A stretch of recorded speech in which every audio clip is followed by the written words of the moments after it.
Apa kabar anak kami, sehat? Benar kami, hari ini kita akan belajar. Sebelum kita belajar, kita baca doa dulu. Kita baca ilmu kita.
Setelah kita baca baca tadi, semoga apapun yang kita, Allah memudahkan semua urusan kita dan dimudahkan Allah hati kita dan pikiran kita untuk fokus belajar. Semoga dapat pahala di sisi Allah nanti.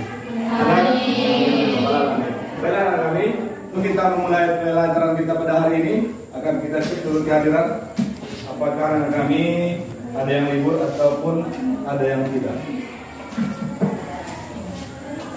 Afilatul Zakia, Alia Marza, atau dia Pak? Alhamdulillah semuanya hadir.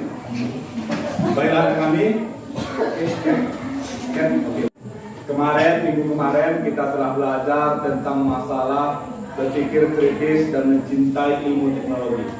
Dan pertemuan kali ini kita akan belajar tentang bukti beriman, memenuhi janji, mensyukuri nikmat, memelihara lisan, menutupi aib orang lain. Jadi anak-anak ini nanti ini pembelajaran kita tentang masalah problem based learning.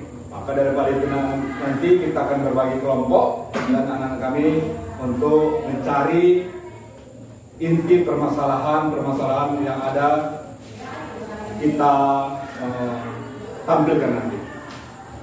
Baik kami, kita lihat dulu tujuan pembelajaran kita itu tidak bukan menganalisis cabang iman. Jadi coba anak kami dilihat ini ada beberapa gambar. Ini adalah memenuhi janji, mensyukuri nikmat, menjaga lisan, untuk aib orang lain. Baiklah, untuk sekarang untuk lebih efektifnya pembelajaran kita, maka silakan bagi 4 kelompok. Baiklah kami. Setelah kita bagi kelompoknya, Bapak akan sebagai fasilitator yang mencari masalah-masalah dan melihat masalah-masalah pembelajaran kita. Itu anak kami nanti yang mencari sumber belajarnya, bagaimana solusinya. Maka daripada itu kita akan bagi kelompok ini. Maka kelompok 1, kelompok 2, kelompok 3, kelompok 4. Kelompok 1 silakan dicatat anak kami bahwa kelompok 1 itu mencari apa yang dimaksud dengan memenuhi janji dan seperti apa kriteria janji. Kelompok 2 silakan dicatat itu mensyukuri nikmat. Seperti apa makna dari mensyukuri nikmat? Boleh anak-anak kami gunakan buku yang ada, boleh juga dilihat dari website, blog-blog dari Google ataupun dari yang bisa menambah pengetahuan anak kami. Kelompok 3 menjaga lisan. Silakan dicatat menjaga lisan. Seperti apa menjaga lisan itu? Makna menjaga lisan. Seperti apa menggunakan lisan itu? Kelompok 4 itu menutup aib orang lain. Silakan dicatat. Baiklah, Bapak akan memberikan waktu lebih kurang 5 menit untuk menjawab dan satu dari kelompok nanti akan mempresentasikan itu. Baiklah kami, silakan kerjakan. Jajak serta pastikan anak kami berdiskusi antara kelompoknya sehingga nanti jawaban anak kami itu bisa mewakili dari materi-materi yang kita tugaskan kepada setiap kelompok. Dari kelompok anak kami yang akan mempresentasikan tentang topik-topik yang telah Bapak bagikan ke setiap kelompok. Silakan kelompok satu ambil satu orang untuk mempresentasikan tentang memenuhi janji. Waalaikumsalam.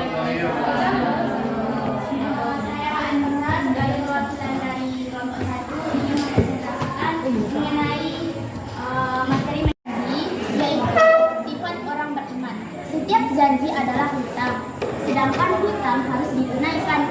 Dengan demikian dapat dikatakan bahwa orang yang berjanji sama halnya dengan tidak membayar hutang. Orang yang berjanji tidak berdosa, akan tetapi orang yang melanggar janjinya akan dikenakan dosa besar. Maka dari itu, menepati janji hukumnya wajib. Contoh perilaku menepati janji yaitu memenuhi janji untuk bertemu. Perilaku menepati janji tidak hanya menciptakan kepercayaan dalam hubungan interpersonal, tapi juga sebagai individu yang dapat diandalkan dan bertanggung jawab. Terima kasih, hanya itu yang dapat saya sampaikan. Assalamualaikum warahmatullahi wabarakatuh. Waalaikumsalam warahmatullahi wabarakatuh. Baiklah, perkenalkan saya Hadiah Zakia dari kelompok 1. Dari kelompok 2, ingin bertanya kepada kelompok 1. Sebelumnya saya ucapkan terima kasih karena memberikan saya kesempatan untuk bertanya, dan pada materi yang disampaikan dari kelompok 1 sangat menarik menurut saya. Islam sangat menganjurkan untuk menepati janji. Apa keutamaan ketika kita menepati janji?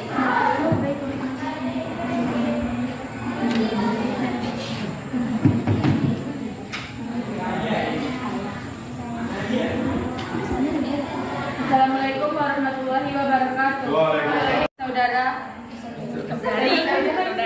Saudari Hadiah Zakia. Manfaat memenuhi janji yaitu mendapatkan predikat sebagai muttaqin dan menjadi sebab tergapainya sifat muttaqin. Surat Ali Imran ayat 76. Menjadi sebab datangnya keberhasilan, keamanan, ketentraman serta jauh dari konflik dan perselisihan. 3. Menghindari pertumpahan darah dan terjaga dari mengambil hak orang lain, baik dari pihak muslim ataupun non-muslim. Surat Al-Anfal ayat 72. Dapat menghapus kesalahan dan menjadi sebab dimasukkan ke dalam surga. Surat Al-Baqarah ayat 40.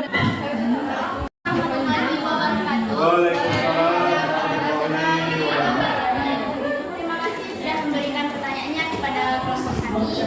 Dan saya akan menjawab pertanyaan dari saudari Hadiah Zakia, yaitu manfaat menepati janji.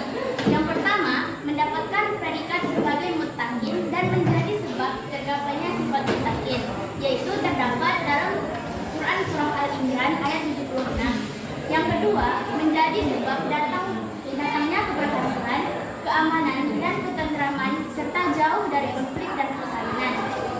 Yang ketiga, menghindari pertumpahan darah dan terjaga dari mengambil hak orang lain, baik dari pihak muslim ataupun non-muslim. Terdapat dalam surat Al-Anfal ayat 72. Kemudian yang keempat, dapat menghapus kesalahan dan menjadi sebab dimasukkan ke dalam surga. Surat Al-Baqarah ayat 40 dan surat Al-Maidah ayat 12. Hanya itu yang dapat saya sampaikan. Assalamualaikum warahmatullahi wabarakatuh. Waalaikumsalam. Apa ya? Luar biasa. Kelompok 2 sudah presentasikan tentang masalah mensyukuri nikmat. Sebelumnya terima kasih pada kami ucapkan kepada moderator yang sudah berikan kelompok kami kesempatan untuk menunjukkan pendapat kami kepada teman-teman semua. Baiklah, materi kami di sini adalah tentang mensyukuri nikmat. Kita sebagai umat Islam selalu dianjurkan untuk mensyukuri nikmat. Di mana yang pertama kita harus mengetahui apa itu pengertian dari mensyukuri nikmat. Secara bahasa, syukur berarti membuka atau menampakkan. Lawan kata dari syukur ini adalah kufur, berarti menutup atau menyembunyikan. Syukur merupakan bentuk keridoan atau pengakuan terhadap rahmat Allah Subhanahu wa taala dengan setulus hati. Makna lainnya adalah pujian atau pengakuan terhadap segala nikmat Allah Subhanahu wa taala yang dibuktikan dengan kerendahan hati, ketulusan menerima yang diwujudkan melalui ucapan, sikap, dan perilaku. Berdasarkan uraian yang saya bacakan tadi, terdapat dalam Quran surah Al-Luqman juga dijelaskan Quran surah Luqman yang berarti sesungguhnya telah kami berikan nikmat kepada Luqman, yaitu bersyukur kepada Allah, dan barang siapa yang bersyukur kepada Allah maka sesungguhnya ia bersyukur untuk dirinya sendiri, dan barang siapa yang tidak bersyukur maka sesungguhnya Allah Maha Kaya lagi Maha Tinggi. Quran surat Luqman ini memperkuat bahwa dalam Islam dikuatkan untuk bersyukur atas nikmat yang diberikan oleh Allah Subhanahu wa taala. Selanjutnya ada pun manfaat dari bersyukur ini. Yang pertama, hidup akan menjadi lebih berkah. Yang kedua, menjadi lebih produktif. Yang ketiga, lebih bahagia dan optimis. Yang keempat, terhindar dari penyakit hati. Yang kelima, ditambah nikmat pada Allah Subhanahu wa taala. Yang keenam, terhindar dari azab Allah Subhanahu wa taala. Baiklah, itu yang dapat saya sampaikan pada kesempatan ini. Sebelumnya saya ucapkan atas kesalahan kata dari saya dan saya. Jelaskan atau bisa menjawab, silakan kelompok 2. Bisa, Pak. Baiklah, menurut Imam Al-Ghazali yaitu ada 3. 1. Ilmu atau ilmu, hal atau keadaan, dan amal atau perbuatan. Melalui ilmunya, seseorang menyadari bahwa segala nikmat yang diterima semata-mata berasal dari Allah Subhanahu wa taala. Keadaannya menyatakan kegembiraan. Selanjutnya, amal perbuatannya sesuai dan sejalan dengan fungsi nikmat tersebut diberikan. Sekian yang dapat kami sampaikan atas pertanyaan yang telah diberikan kelompok 3. Apakah kelompok 3 dapat menerima jawaban yang telah kami berikan? Sekian, terima kasih. Assalamualaikum warahmatullahi wabarakatuh. Oke, langsung dari kelompok 3. Warahmatullahi wabarakatuh. Waalaikumsalam warahmatullahi wabarakatuh. Bella, kami dari kelompok 3 akan mempresentasikan tentang menjaga lidah. Lidah atau lisan merupakan anggota tubuh yang sangat berharga. Allah Subhanahu wa taala memberikan karunia lisan kepada manusia dan santun. 8. Hindari mengadu domba dan jangan mudah marah. Ada itu yang dapat kami tampilkan. Terima kasih. Baiklah. Assalamualaikum warahmatullahi wabarakatuh. Waalaikumsalam warahmatullahi wabarakatuh. Perkenalkan, saya Wika Hayamuan dari kelompok 4. Ingin memberikan pertanyaan kepada kelompok 3. Apakah jika seseorang tidak bisa menjaga lisannya dapat dikatakan bahwa orang itu tidak baik? Sekian, terima kasih. Assalamualaikum warahmatullahi wabarakatuh. Waalaikumsalam warahmatullahi wabarakatuh. Coba. Warahmatullahi wabarakatuh. Waalaikumsalam warahmatullahi wabarakatuh. Baiklah, saya akan menjawab pertanyaan dari saudara Wirahman. Apakah jika seseorang tidak bisa menjaga lisannya dapat dikatakan bahwa orang itu tidak baik? Jawabannya adalah ya, karena lisan ini mencerminkan hati dan pikiran. Sesuatu yang kita ucapkan itu berasal dari hati dan pikiran, dan lisan itu sebagai ungkapan isi dari hati dan pikiran, seperti perkataan negatif yang positif. Jika ada orang yang tidak bisa menjaga lisannya, seperti berkata negatif dan terus, berarti kepribadian orang tersebut tidak baik. Sekian, terima kasih. Assalamualaikum warahmatullahi wabarakatuh. Waalaikumsalam. Oke, silakan kelompok. Assalamualaikum warahmatullahi wabarakatuh. Perkenalkan, saya Zarifato, perwakilan dari kelompok 4 ingin membacakan hasil diskusi kami, yaitu menutup aib orang lain. Menutup aib orang lain berarti menjaga dan tidak membocorkan kesalahan atau kekurangan orang lain pada orang lain. Aib terbagi 2, yaitu aib kolfiah, yaitu aib karena cacat di salah satu organ tubuh atau penyakit yang membuatnya malu. 2. Aib fidi, aib dari perbuatan maksiat baik dilakukan sembunyi-sembunyi atau terang-terangan. Cara menjaga aib, 1. Privasi dan kerahasiaan. 2. Hati-hati dalam komunikasi. 3. Empati dan pengertian. 4. Pendidikan dan kesadaran. 5. Bantuan dan dukungan. 6. Etika dan integritas. Sekian hasil diskusi dari kami. Assalamualaikum warahmatullahi wabarakatuh. Waalaikumsalam warahmatullahi wabarakatuh. Silakan kelompok 1 berikan. Saya perwakilan dari kelompok Simpulkan dari materi kita pada hari ini. Siapa ayo? Apa yang bisa kira-kira? Kira-kira apa refleksinya? Apa kesimpulannya dari pelajaran kita pada hari ini? Tentang masalah Dari presentasi kita pada hari ini, menurut saya kesimpulan pembelajaran kita pada hari ini yang saya lihat dari presentasi dari kita kelompok-kelompok yang ada di kelas ini, menurut saya dapat diambil kesimpulan bahwa iman itu tidak hanya sekedar percaya dan omongan saja, tetapi iman itu harus kita buktikan dalam perilaku kita sehari-hari, dari cara kita mensyukuri nikmat, cara kita memenuhi janji, memelihara lisan kita, dan menutupi aib orang lain. Itu adalah bentuk-bentuk dari iman yang harus kita terapkan dalam diri kita sebagai seorang muslim, yang harus kita terapkan dalam kehidupan sehari-hari. Sekian dari saya. Assalamualaikum warahmatullahi wabarakatuh.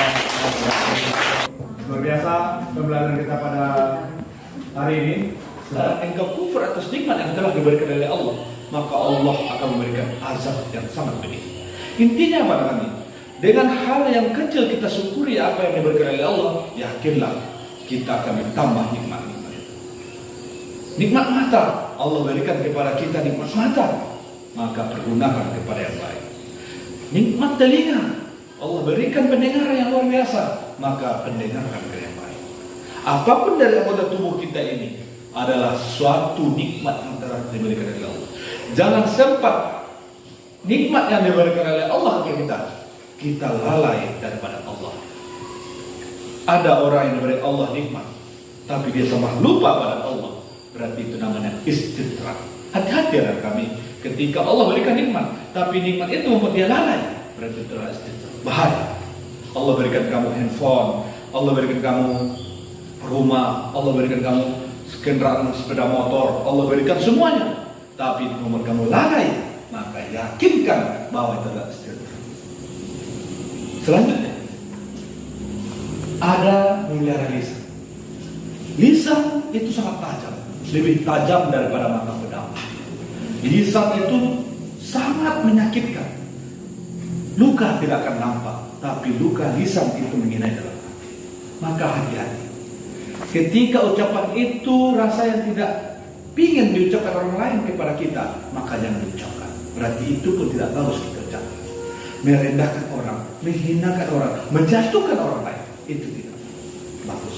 Maka hati-hati dengan lisan. Jaga lisan kita rekan. Daripada kita banyak bercakap, daripada banyak dosa yang dilakukan lisan, lebih baik. Nah selanjutnya, menutup aib orang lain. Menutup aib orang lain. Semakin banyak aib orang lain kita tutup, maka semakin banyak pula aib kita Allah tutup. Maka tidak perlu kita sampaikan apa yang kita dapatkan dari orang lain, cerita dari orang lain tentang orang lain. Tidak perlu kita sampaikan ke orang lain. Cukup kita saja. Kenapa? Semakin banyak kita menutupi aib orang lain, semakin banyak pula lah Allah menutupi aib kita. Mungkin itu saja pembelajaran kita pada hari ini. Terima kasih atas perhatian anak-anak kami semuanya. Tetap semangat, jaga kesehatan. Minggu besok kita akan jumpa lagi dan mendalami dari materi-materi ini, dan kita akan fokus dan tetap yakin bahwa kita belajar agama Islam ini adalah kebaikan untuk dunia dan akhirat kita. Mungkin itu saja. Wabillahi taufiq wal hidayah. Assalamualaikum warahmatullahi wabarakatuh.